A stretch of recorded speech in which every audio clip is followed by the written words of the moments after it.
오늘도 해바라기 사연방에 와주셔서 감사합니다. 사연 읽기 전에 구독과 좋아요 부탁드립니다.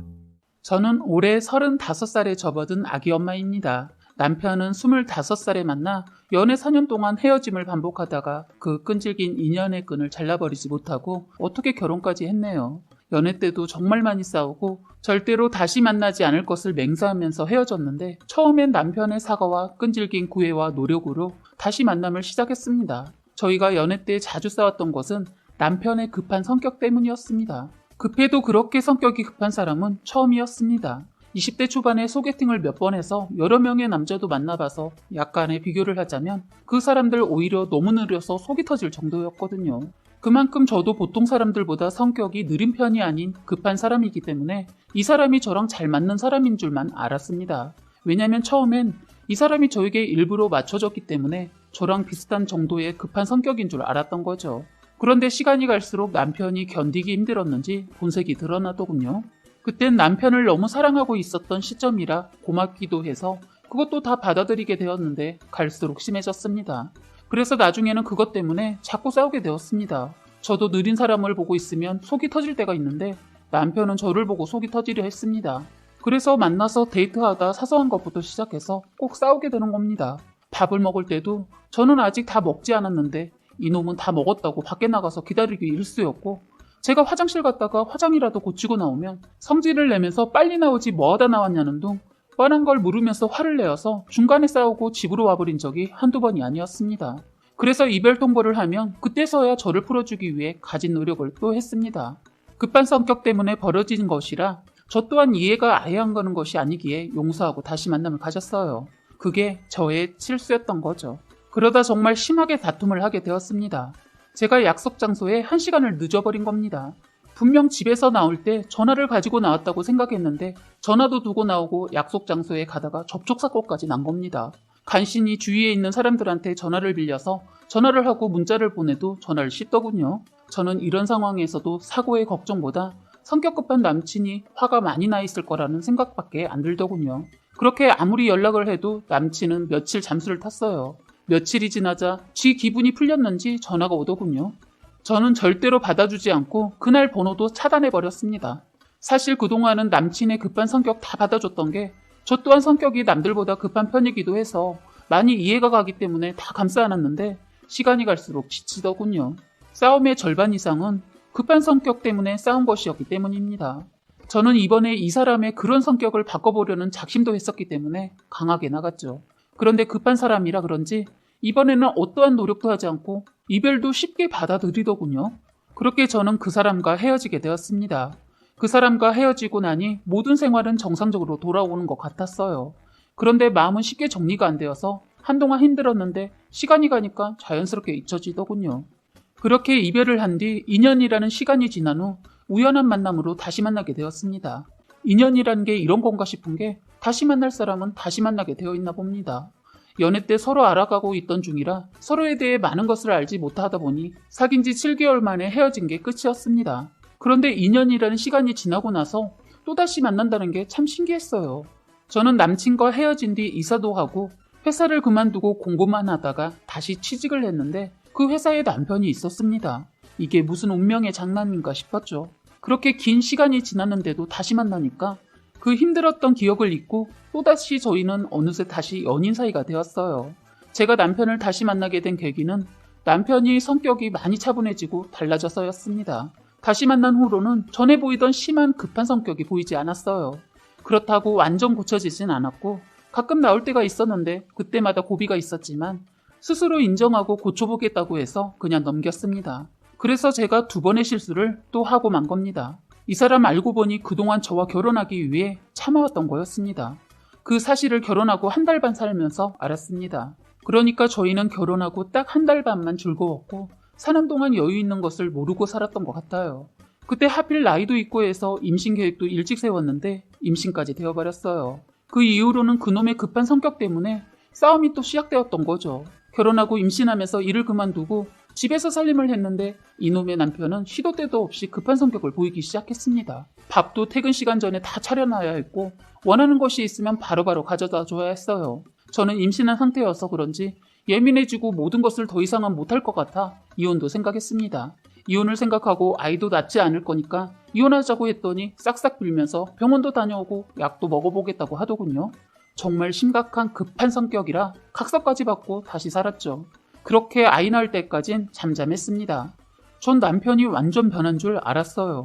사람 쉽게 변하지 않더군요. 날이 갈수록 외출을 하거나 시댁을 가야 할 때 하나도 도와주지 않고 본인만 다 챙겨서 현관문 앞에서 언제 나오냐고 재촉만 하는 겁니다. 이제는 아기용품도 챙겨야 해서 더 바쁜 상황인데도 말입니다.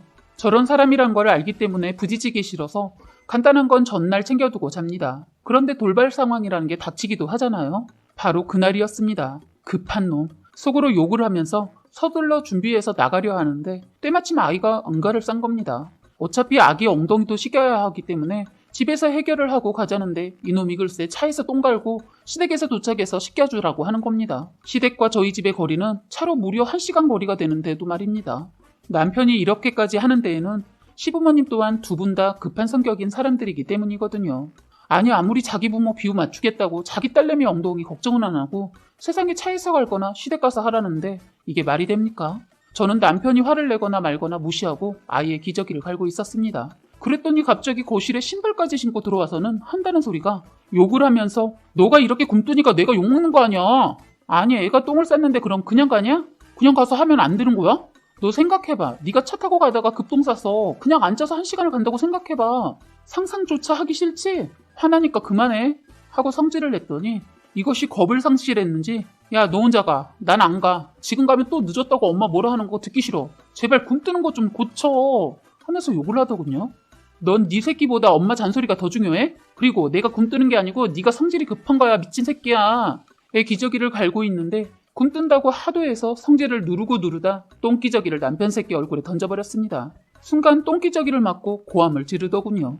그래서 제가 아이를 안고 말했어요. 너 한 번만 이딴 식으로 하면 이제 국물도 없을 줄 알아. 이혼이야. 했더니 신발을 신은 채 화장실로 가더군요. 씻고 나온 이놈은 또다시 따지고 들었고 결국 크게 싸우게 되었습니다. 그때 시댁에서는 저의 전화로 계속 전화가 오더군요. 시부모님들도 이젠 정말 진절머리가 나는 게 무슨 일만 있으면 저한테만 전화해서 뭐라고 하는 겁니다.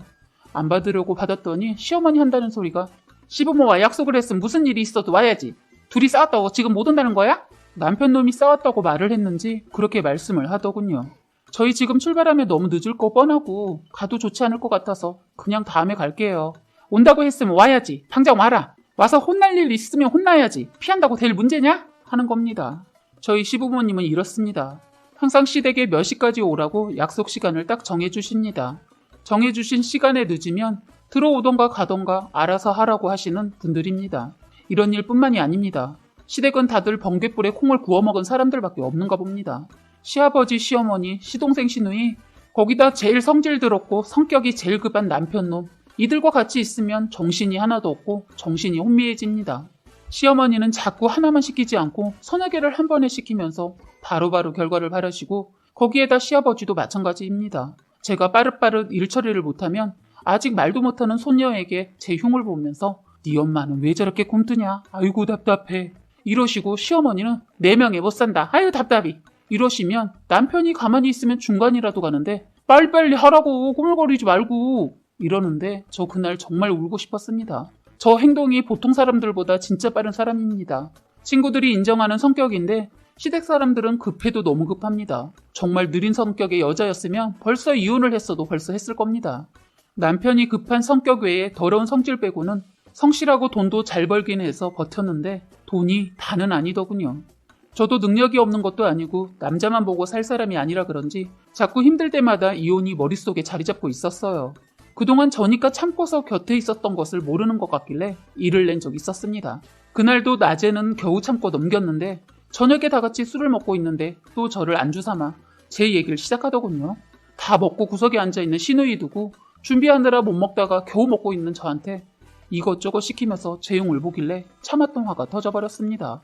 이 사람들이 계속 심부름을 시키느라 술도 별로 먹지 못했지만 그냥 술 취한 척을 해서 개망난 짓을 해버렸습니다. 일부러 어머님이 아끼고 아끼시던 그릇을 들어서 싱크대에 있는 힘을 다해 냅다 집어 던져버렸습니다. 그런 다음 맛깔스럽게 욕도 좀 했어요. 저를 개라고 욕을 해도 상관없었습니다.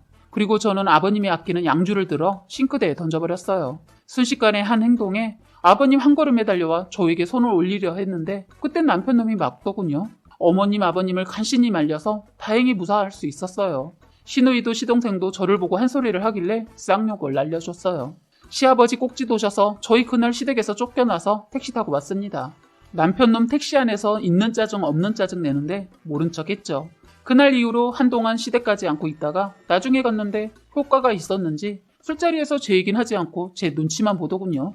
이 일 말고도 정말 이런저런 일로 처음엔 적응이 안 되어서 많이 울었는데 시간이 지나고 남편까지 이러니까 저도 참아지지 않더군요. 결국 그날 또 터진 거죠. 시댁에 안 온다고 뭐라고 하시는 시어머니한테 저 오늘 못 간다고 말씀드렸잖아요. 그리고 늘 오던 아들내외가 갑자기 못 온다고 하면 한 번 정도는 그냥 못 이기는 척하고 넘어가 주시면 안 되는 거예요? 너 어디서 시애미한테 말본세가 뭐냐? 너 내가 네 집에 갈 거니까 기다려라 하더군요. 성질 급한 시어머니 전화로 못하고 저희 집에 온다고 하더군요. 저는 서둘러 근처에 카센터를 운영하고 있는 오빠한테 전화를 했습니다. 오빠한테는 아주 급한 일이 있으니까 서둘러 오라고 전화를 했더니 남편놈 옆에서 듣더니 너 지금 뭐 하는 짓이야? 하더군요. 왜? 니들이 지금 나 잡겠다고 하는데 당하고만 있을 줄 알았어? 야, 그래서 지금 형님 불렀냐? 왜? 난 부르면 안 되냐? 넌 불리하면 항상 네 엄마 불렀잖아. 이게 그때 상황이랑 같아? 다를 게 뭐가 있어? 나는 오늘 너랑 끝장 볼 거야. 했더니 비겁하게 애는 못 준다 하더군요. 제가 애 때문에 또 참고 넘어갈 거라 생각한 거죠. 아, 너도 이혼 생각했다는 거네? 좋아, 이참에 그 질긴 인연끈 오늘 끊어버리자. 서로 말다툼이 어느새 행동으로까지 가게 되면서 서로 치고받고 했습니다. 그 순간 저희 오빠가 먼저 도착을 했고 저희 오빠는 저의 몰골을 보고 남편 새끼 멱살을 잡았고 남편 새끼 침묵만 하고 있더군요. 너 이 새끼 여자도 때리는 새끼였어? 너 내 동생 눈물 나게 하면 넌 피눈물 나게 한다고 했는데 잊었냐? 남편놈 쫄아서 아무 말 없이 고개 숙이고 있더니 자기 엄마가 오자마자 돌변을 해서는 오빠한테 나 저런 거 하고는 속 터져서 더 이상은 못 사니까 데려가고 애는 두고 당장 내 집에서 나가. 오라, 네가 이제 본색을 보이는구나. 너 기다려, 내 친구 중에 경찰 변호사 다 있는데 한번 오늘 끝까지 가보자. 했더니 갑자기 시어머니 저희 오빠에게 사돈 살다 보면 다 싸우고 사는 법인데 이런 일로 일을 크게 만듭니까? 하면서 오빠를 살살 굴리더군요. 그래서 이제는 제가 나서야 할 것 같아서 어머니 그만하시죠. 저딴 놈이랑 이젠 안 살아요. 아닌 건 아닌 건데 인연 어쩌고 저쩌고 하고 엮은 게 지금 이런 일을 초래하게 되었네요. 다신 후회하는 일 만들고 싶지 않으니까 이쯤에서 끝내겠습니다. 했더니 애가 무기라도 되듯 시어머니 애는 못 준다 그러대요. 그래서 한번 어떻게 나오나 저도 강하게 나가봤어요. 그러세요. 저도 나중에 새 출발하려면 그게 좋겠네요. 했어요. 그랬더니 의외의 답이 나와서 그런지 아니다, 그냥 네가 데려가라. 우리 아들도 다시 장가가려면 애 없는 게 낫겠구나 하더군요. 저런 인간들이 애를 가지고 저의 발목을 잡으려고 하더군요. 그날 오빠도 있고 해서 깔끔하게 이혼하자고 말하고 일단 오빠랑 같이 그 집을 나왔네요. 친정에 가서 아버지께 말씀드렸더니 아버지 그놈 가만 안 둔다고 하시는 거 겨우 말렸습니다. 그런데 이른 아침에 아버지가 그놈 회사에 갔던 모양입니다. 아버지는 망치를 들고 가셔서 뽑은 지 얼마 안 된 그놈 차를 아작을 내고 오셨더군요. 그 차로 말할 것 같으면 남편놈 차를 자기 자식보다 아끼는 사람이거든요. 그걸 아시고 아버지가 때려부시고 왔어요. 아직 이혼 전이라 어떠한 조치도 이뤄지진 않았습니다. 그놈이 아버지를 고소하면 저도 끝까지 이혼해주지 않고 그냥 별거식으로 가려고 하니까 그놈 지 성질에 못 이겨서 이혼하자고 하더군요. 그래서 그 질긴 인연의 끈을 그렇게 잘라냈네요. 성격 급한 남편 새끼랑 헤어지고 느긋하게 살게 되니까 세상이 달라 보이고 늘 쫓기듯 여유를 즐기지 못했는데 이제야 인생 즐기고 있습니다. 아이가 있어서 그런지 저도 예전과는 다르게 성격이 차분해지고 일도 다시 시작해서 가장이 된 저는 예전보다 더 열심히 딸과 함께 살고 있습니다. 친정 부모님과 오빠의 도움을 간혹 받으면서 홀러서기 하고 있습니다. 요즘은 코로나 때문에 집에서 일을 하게 되면서 아이와 보내는 시간이 더 많아졌네요. 그놈은 한 번씩 연락 와서 다시 시작해보자는 식으로 말을 하길래 꺼지라고 하고 전화도 차단하고 살고 있는 집도 이사하면서 알려주지 않고 살고 있습니다. 수소문해서 다시 연락이 올지 모르겠지만 아이가 있어서 그런지 그 질긴 끈 완전히 끊어지진 않네요. 그놈의 급한 성격 때문에 정말 사는데 걸림돌이 되긴 했는데 결국엔 제가 끝까지 버티지 못하고 이렇게 끝냈습니다. 사연은 여기까지였고요. 구독과 좋아요, 알림 설정 부탁드리겠습니다.